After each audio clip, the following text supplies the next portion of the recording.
There is one sentence, just one, and when you finally say it and truly mean it, when it rises from a place so deep inside you that it no longer sounds like a question, a plea, or one last attempt to fix things, everything changes. Not because the sentence is magic, not because the words carry some secret force. It changes because the person speaking it is no longer the person they spent years trying to control. You become someone they never prepared for. Someone they never thought would return to themselves, someone they tried to pull apart slowly, piece by piece, thought by thought, memory by memory, until even your own reflection felt unfamiliar. And they failed. That sentence is coming. But before we get there, you need to understand something clearly, maybe more clearly than anyone has ever said it to you. What happened to you was not just a hard relationship. It was not simply a conflict. It was not two people who loved each other badly. It was a steady wearing down of your sense of self by someone who needed you smaller so they could feel bigger. If that landed in your chest, if something in you tightened and then went quiet, stay with me, because this matters. And if you have ever sat alone thinking, maybe it really was me, maybe I asked for too much, maybe I was too sensitive, listen closely now. That confusion was part of the trap. That self-doubt was not an accident. It was built. It was fed. It was repeated until it started to feel like your own voice, but it was never your true voice. And in a moment, we are going to get to the line that changes the whole game. When you hear it, you will know why it matters. Keep watching, because the real shift is not in the sentence. It is in who you become before you say it. Most people get this wrong. They think a controlling person fears being exposed. They imagine that if they gather enough proof, tell enough people, or say the right thing in front of the right audience, the whole mask will crack and the person will fall apart. Others think they fear anger. They believe that if they finally stop being polite, finally shout back, finally push with the same force they have been absorbing for years, the other person will step down. And some people, especially the ones who have been hurt for the longest time, end up believing the other person fears losing them. They are trained to think their value must be measured by how hard they are pulled back in. But that is not the deepest fear. The deepest fear is this: someone who no longer needs them to define what is real, someone who no longer asks for permission to trust their own mind, someone who has rebuilt an inner self so steady, so grounded, and so clear that charm does not work, rage does not work, silence does not work, and chaos no longer works. What truly frightens a person like that is someone who is fully done. Not angry done, not wounded done, not dramatic done, not the kind of done that still checks the phone, still waits for closure, still wants to be understood. I mean done in the quietest way, done like a door closing with no echo after it, done like still water, done like a room where their voice no longer matters. If you have ever felt that weird panic inside them the moment you became calm, that was not your imagination. That was the first crack in their control. And this is where it gets even more important, because once you see what they really fear, you stop wasting your life trying to use the wrong tools. You stop trying to win inside a game built to keep you weak. You begin to leave the game itself. To understand why that calm, steady, finished version of you feels so threatening, you have to understand what this kind of person actually is. Not the cartoon version. Not only the loud, proud, obvious one who fills the room and talks about themselves every minute. Some people like this do look that way, many do not. Some are soft-spoken, some are attractive, caring on the surface, thoughtful at times, even generous when it helps them keep control. Some make you feel chosen in the beginning. Some seem deeply wounded and easy to feel sorry for. Some always tell stories where they are the injured one, the misunderstood one, the one nobody ever loved correctly. Some look exactly like the person you trusted most.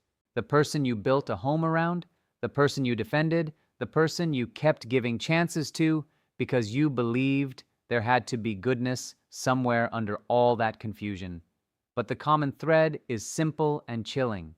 They do not fully accept the humanity of other people. They do not truly see you as a whole, separate, feeling, thinking person whose needs matter because they are yours. You were not met as a person. You were used as a function a comfort source, a mirror, a fixer, a witness, a target, a place to unload shame. And when you stopped serving that role the way they wanted, they did not honor your pain. They punished your change.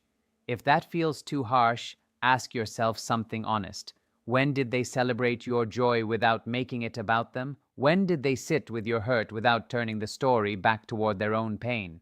When did they hear your boundary and respect it simply because it was yours? Not because they liked it, not because it benefited them, just because it mattered to you. That kind of clarity can sting. But clarity is not cruelty. Clarity is the first doorway back to yourself. And if this is hitting hard, stay with it. Because the next piece explains why you kept doubting what you already knew. This kind of control does not begin with obvious cruelty. It usually begins with reflection. In the early stage, they seem to become exactly what you longed for. They mirror your values. They echo your dreams. They understand your old hurts in a way that feels almost impossible. It can feel spiritual. It can feel rare. It can feel like being found. Sometimes this is planned. Sometimes it is not even fully conscious. Sometimes they believe their own performance at first. That is part of why it gets so confusing later. What you fell for often looked so real because it reflected pieces of you, your tenderness, your hope, your depth, your loyalty. You loved what seemed like recognition, but much of what you were seeing was your own goodness sent back at you in a shape you could trust. Then the image began to crack. The warmth cooled. The care became conditional. The little comments started. The distance started. The blame started. The cold face showed up. The mean voice showed up. The mocking tone showed up.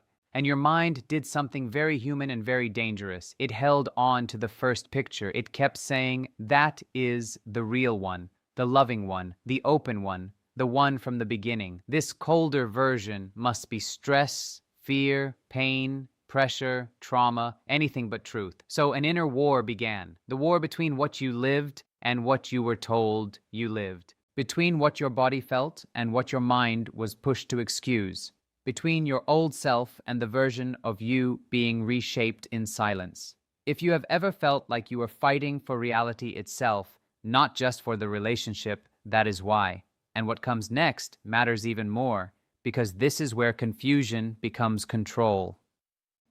That inner split has a name, but you do not need technical language to understand it. It is the deep stress that happens when what you feel and what you are told do not match. One day you are adored. The next day you are ignored. One moment you are safe. The next moment you are walking on glass. Warmth, withdrawal, praise, punishment, hope, shock. Your nervous system does not get to rest in something like that.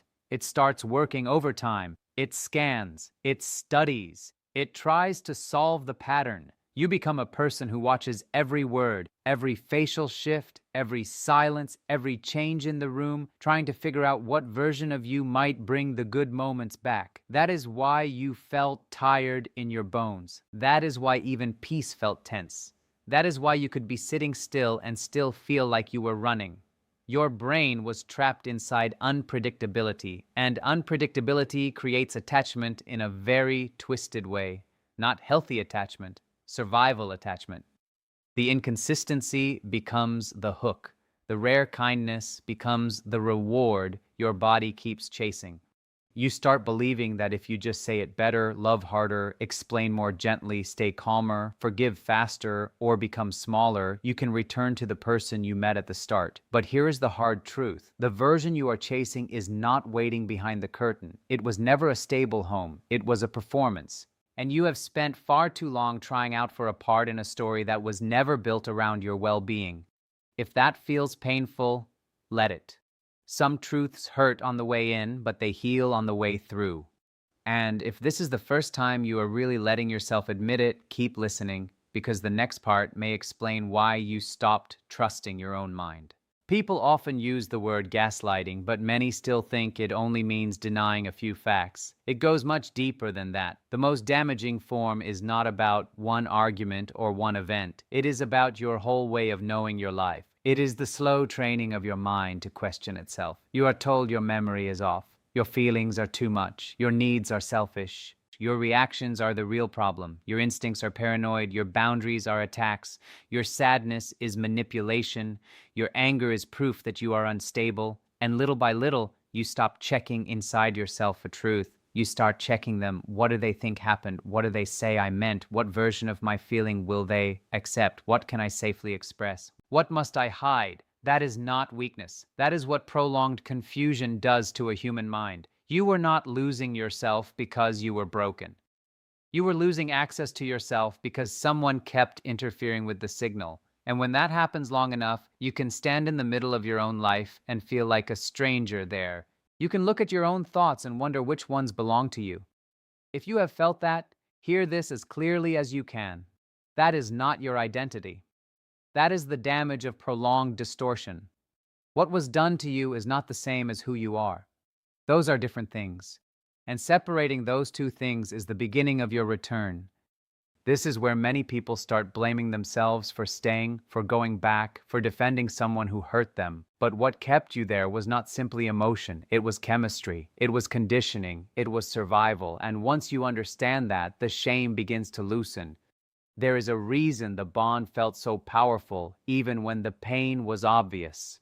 When hurt and comfort keep arriving from the same source, the brain can form an attachment that feels almost impossible to break. Not because the connection is healthy, but because the cycle is intense. Threat and relief, distance and reunion, coldness and sudden affection, fear and comfort. The body starts linking survival to the person causing the wound. That is why leaving can feel like panic. That is why silence can feel louder than chaos.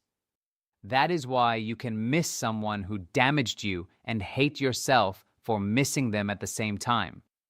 It does not mean your love was fake. It does not mean you were foolish. It means your nervous system adapted to a repeated pattern. The bond was real inside your body, even if the relationship was not honest in the way you believed it was. This matters because so many good people keep asking the same painful questions. Why did I stay? Why did I go back? Why did I defend them? Why did I keep hoping? The answer is not that something is wrong with your character. The answer is that something specific happened to your system. Your body learned to survive around instability, and survival learning runs deep. Understanding that does not erase responsibility for your healing, but it does remove the poison of shame. It gives you a place to stand, a starting point, a first solid brick in the wall you are now building between your future and everything that tried to erase you. And if you are wondering when the turn begins, when the grip starts to weaken, it begins the moment you stop asking why you were not enough and start asking why you kept needing proof from someone who could never give it honestly. That question changes everything, and the next step changes even more. At some point, after enough sleepless nights, enough searching, enough replaying of old scenes in your head, something shifts. It may happen quietly. It may happen after one final cruelty. It may happen in a moment so small no one else would notice it. But it comes, the moment when you stop trying to fix them, the moment when you stop waiting for them to understand what they did, the moment when you stop chasing the apology, the confession, the deep remorse, the clean ending, the honest conversation that would finally make all the pain fit into a story that makes sense. You begin to see that the closure you wanted from them was never theirs to give. You stop needing their agreement in order to trust your own reality. And that is when the whole dynamic starts to change in a way they can feel immediately. Because their control runs on fuel, and that fuel is your reaction. Your hope, your fear, your pain, your tears, your need to explain, your need to be heard. Even your anger can feed the system if it still keeps you emotionally tied to them. As long as you are reacting, they still matter. As long as they can stir you, hook you, confuse you, hurt you, or pull you into one more round, they still have access. That access is the prize. That access is the substance they keep coming back for. Not love. Access, not care. Access, not remorse. access. If they return after you leave, it is often not because they suddenly found their heart. It is because they noticed the supply weakening and wanted the line reconnected. And this is the part most people miss. When you stop reacting for real, not as a tactic, not as a performance, but from a place of true inner release, the whole game starts falling apart. That is when they feel it. That is when they sense they are losing the one thing they cannot create on their own: your emotional energy. Here is something that can free you if you let it. The power you thought they had was never power in the deepest sense. The cruelty was not strength. The arrogance was not strength. The control was not strength. The constant need to dominate, provoke, dismiss, charm, confuse, punish, and return was not strength. It was defense. It was the endless maintenance of a false self that cannot survive without outside feeding. Usually, somewhere early in life, a very fragile inner core formed around shame, emptiness, fear, or deep unworthiness. Again, that does not excuse what they did. It does not make them safe. It does not mean you owe them more patience, but it helps explain something important. The person who harmed you was not moving from wholeness. They were moving from fear. The rage was fear. The contempt was fear. The fake calm was fear. The seduction was fear. The silence was fear. Every move had one purpose: avoid facing what they cannot bear to face in themselves. And you, being kind, perceptive, open, and loyal, walked in with your arms open. You offered understanding. You offered patience. You offered the chance to be seen as a whole human being. You offered real care.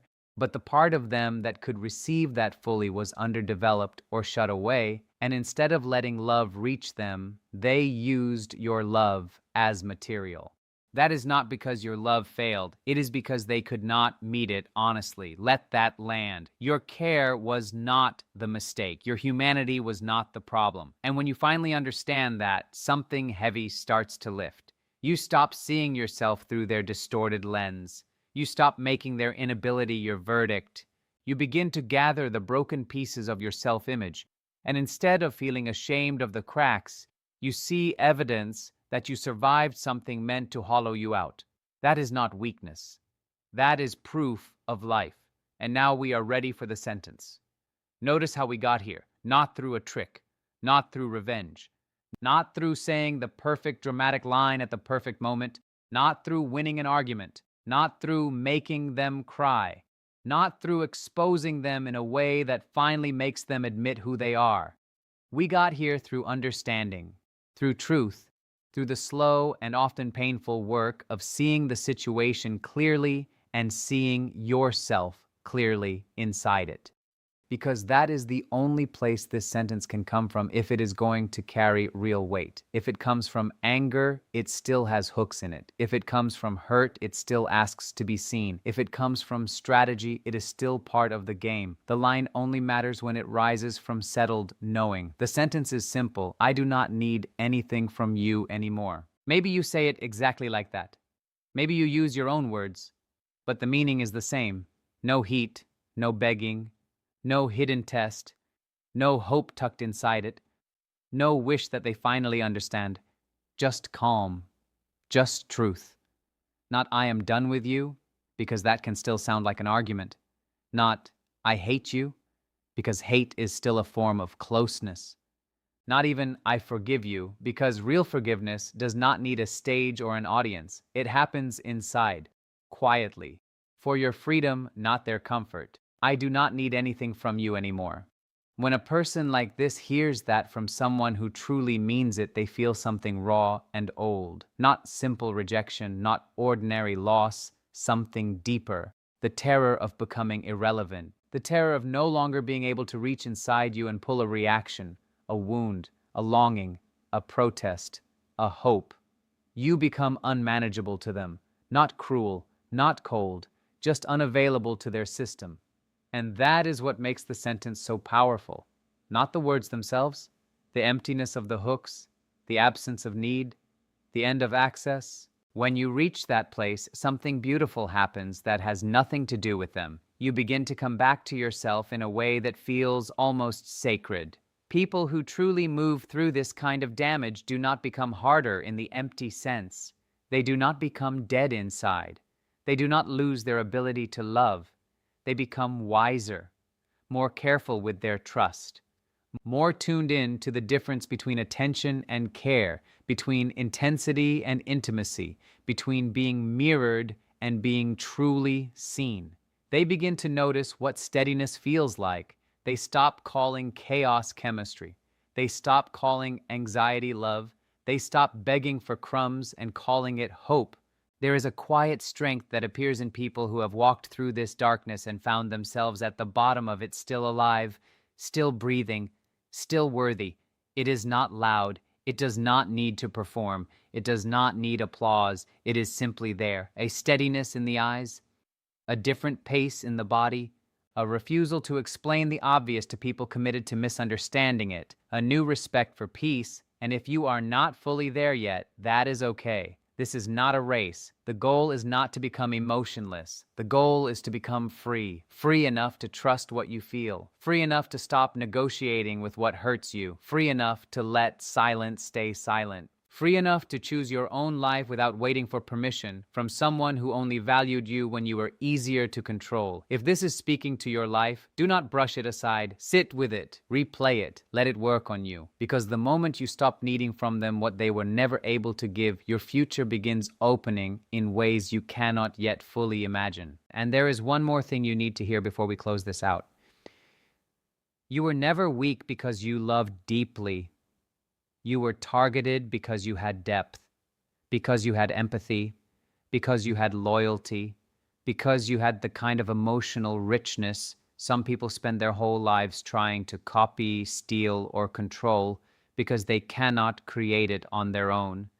They reached for your light not because it was small, but because it was real. They tried to turn your care into a tool against you. They tried to make your tenderness feel like a flaw. They tried to make your patience look foolish. They tried to turn your gift into your cage, but your depth was never the mistake. Your goodness was never the mistake. The only mistake was staying so long in a story that kept asking you to disappear in order to keep it alive. And if you are hearing this at the exact moment you needed it, take this with you. The sentence that makes them afraid is not really about fear. It is about freedom. It is the sound of your life no longer revolving around their confusion. It is the sound of your nervous system leaving survival mode. It is the sound of your mind becoming your own again. It is the sound of your worth no longer waiting to be reflected back by someone who never had the capacity to hold it with care. So when your moment comes, and it will come, do not rush it. Let it be earned. Let it rise naturally from all the truth you have finally allowed yourself to see. And when you say it, whether out loud or only in the privacy of your own heart, say it with the calm of someone who has returned home to themselves. I do not need anything from you anymore. That is the line. That is the shift. That is the door closing, and on the other side of that door is not emptiness. It is your life,